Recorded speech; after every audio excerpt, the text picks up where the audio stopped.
Sure, let me give them to you. After looking around for a moment, I found at the aforementioned robes nicely folded up on the dress.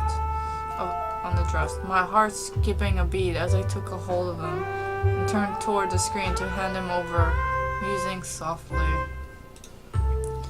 Say, Machiko-chan, how come you two were causing trouble in the village?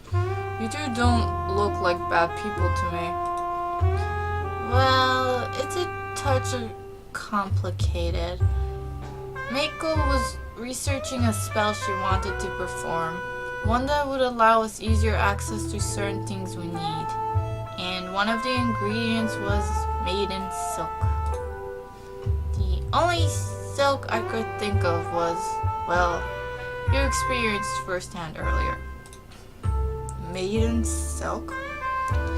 I guess I understand. Why you thought of that, but isn't made in silk another term of a wedding sash?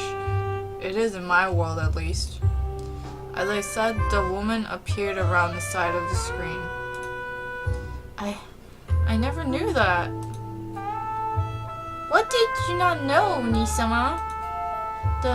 The made in silk, it is a wedding sash. All our work was for naught. Well, at least it's easy to get it. I'll just have to marry Taka-kun. What? A few minutes later. After that little incident, we finally gathered inside a room that, judging from the layout, was the kitchen to have miku soup. Despite the younger Kitsun's easygoing attitude, humming some cheerful melody, I found my cheeks still burning a little from embarrassment. To think a girl would tell me such a thing. Quickly shaking my head to clear the thoughts from my mind, I turned toward the elder sister of the duo. The soup is delicious. Is Meiko-chan the one who usually cooks in this household? Yay! I'm glad you like it, Takahiro! I don't usually cook, so I made a few lucky guesses. It is rather delicious, Meiko-chan. Perhaps you can do more cooking from now on. It will allow me more time to lunge around. Well, the first step to getting a wedding sash is to become a good housewife, and that includes cooking. I had a little in amusement to Machiko's comment while I took a sip from the soup. For a few lucky guesses, this dish came out pretty well. That's true. I'll learn how to do all the cleaning, and I'll cook for you, and I don't know what else, but it'll be fun learning. Meiko, stop saying that. You know very well that it would be pointless for you to marry Taka-kun. The villagers do not know him, and despise us. They would never craft a wedding sash for us. That's not necessarily the case, Machiko-chan. It is clear you're not from this time or place. This village does not tolerate our existence. They hate us. They would never do a favor for us. I guess not. A favor for a favor. All we gotta do is find a way to make the village accept you both. But I'm afraid to be able to find out how to do that. I'm going to have to learn more about the village itself. The pale-haired woman shook her head slowly, her ears sinking down against her head as she did so. It is not that simple. They would never trust us. You and the Kitsune cannot get along in the long run. I am honestly surprised that you have tolerated us this long. I would be gladly to be proved wrong, and you are free to stay here as long as you wish, until of course you grow wary of our ways and leave. Oni-sama, please don't speak like that. Takahiro wouldn't do that. Would you, Takahiro? Of course not. A guy like me wouldn't abandon someone just because they are of a different species. That's not the way Kushigun Takahiro does things. However, I do recall the village elder telling me that it's not just Kitsune.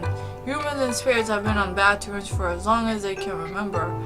It would be a good idea to discover why it became like that. I cannot recall.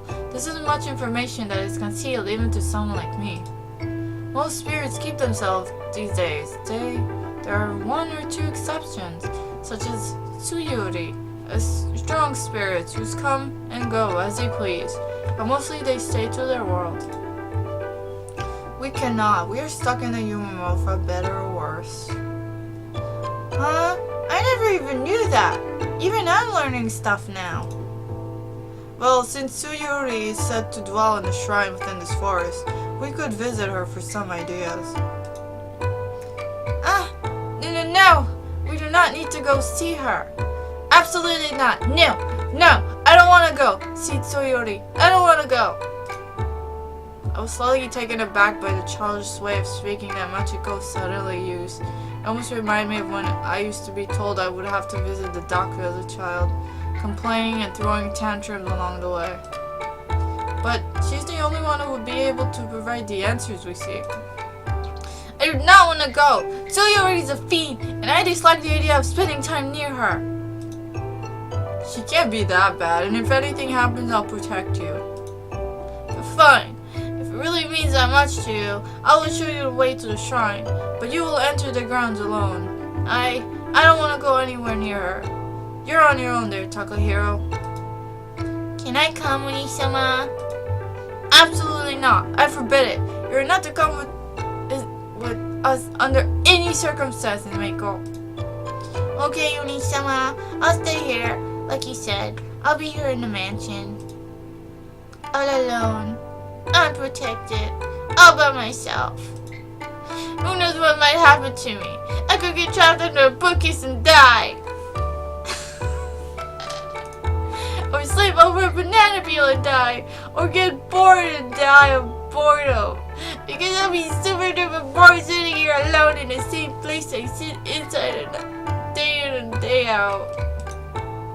Yes, I get it. Fine, you can come along too. But you must be on your best behavior, Chibiko. No running around, no talking unless spoken to. Hi!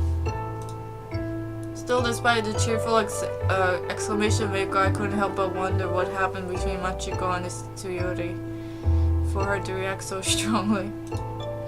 Of course, a little did I expect the answers to that question would soon be provided. But first I decided it wouldn't be a bad idea to spend some time with the Kitsune to get to know them a bit better.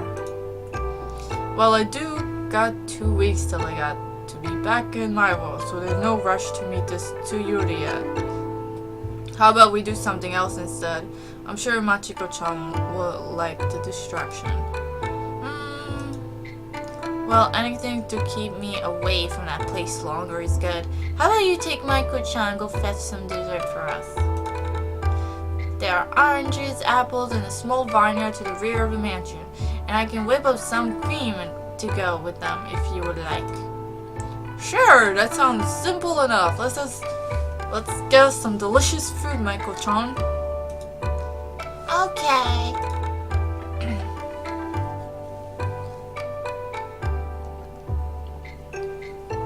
As Miyako led me towards the garden of the impressive mansion, she seemed a little quiet, like something was playing on her mind. I wanted to ask her what was up, but something about the way her ears sagged and her tail hung told me it wasn't the best idea, so I decided we'll simply try to cheer her up. So, which do you prefer, Maiko-chan? Apples, grape, or oranges? We can gather all three, but I bet we can sneak a few ourselves first. I guess apples? I know Kitsune Spirit before, a friend of Uni-sama who loved apples. I can't remember her name though. I guess my head's just a little bit hollow. Apples are pretty nice. Hard on the outside, sweet inside, and your head isn't a hollow silly. If that was the case, I'd say I would still be stuck in a jail under the care of a tsundere, the tyrant. Uni-chan did most of the thinking though. I just sort of went along with what she said. Well, someone has to take the lead. Besides, I'm still grateful for your help and all the same. How about... I playfully raised a hand to flick Michael's forehead and explained with a grin. no hollow sound. I'm sure there's plenty of clever thoughts in that pretty head of yours. Ow! Big meaty butt! Big meaty butt. But at least you're reassured now. Anyway, let's get those apples, shall we? I'd probably stay. Yeah, I'd stay. Definitely I'd stay here. In the anime world. Okay, I'll get them. I'll get them. You go grab that collecting bucket. Alright, let's get down to business. Exclaiming cheerfully, I went to grab one of the buckets that was near the apple trees and returned to Meiko, who had started climbing into a tree. The girl looked like she was climbing well, but her hand holds were risky at best. She began testing apples to see if they were ready to fall, holding on with just her legs.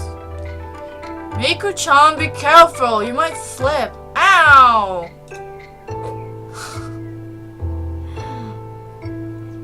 The girl had thrown an apple at me, and while my reflex let me catch it with ease, the force behind it still stung my palm a little. Of course, I did play it off for the girl too. Haha! I'll be fine, Taka. I've been climbing these trees all my life.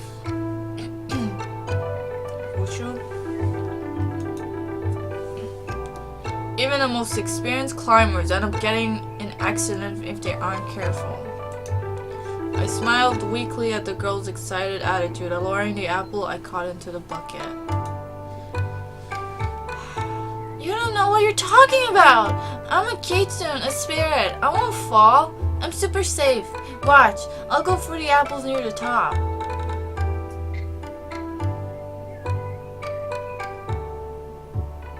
What? Zara.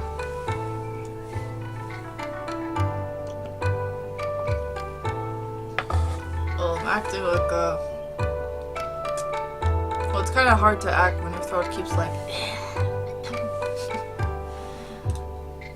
Wait, Michael-chan, unless you can fly, I don't think you should go for those. Fly? I can't do that, silly Takahiro-sama.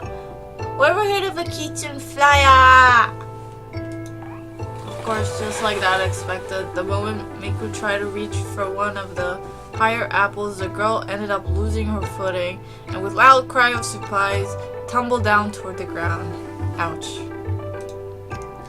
Miko! Quickly, my reflexes kicked themselves into gear, trying to catch the girl before she fell onto the ground. Unfortunately, I didn't keep in mind some of the apples that were scattered over the grass, as a result causing me to trip over them, and while I staggered, I was able to catch Michael before my imbalance caused the two of us to drop straight into the ground. Let me guess a picture. A nice... provocative picture. I don't know. My head was stubbing once I had recovered from the spill. I moved to sit up, but I found myself pinned by a small but substantial weight. Opening my eyes, I looked up to see Meiko-chan resting on my lap.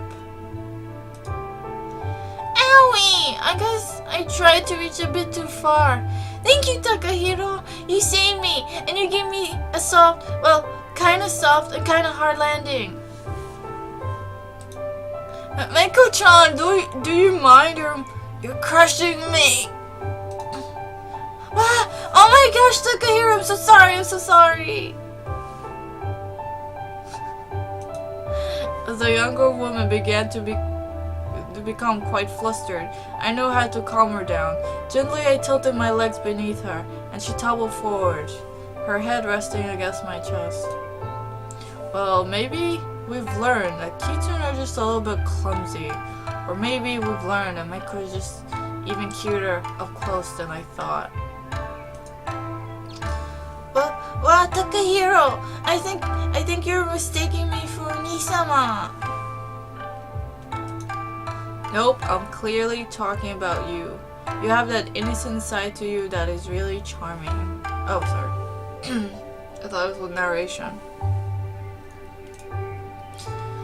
I wouldn't be surprised that once the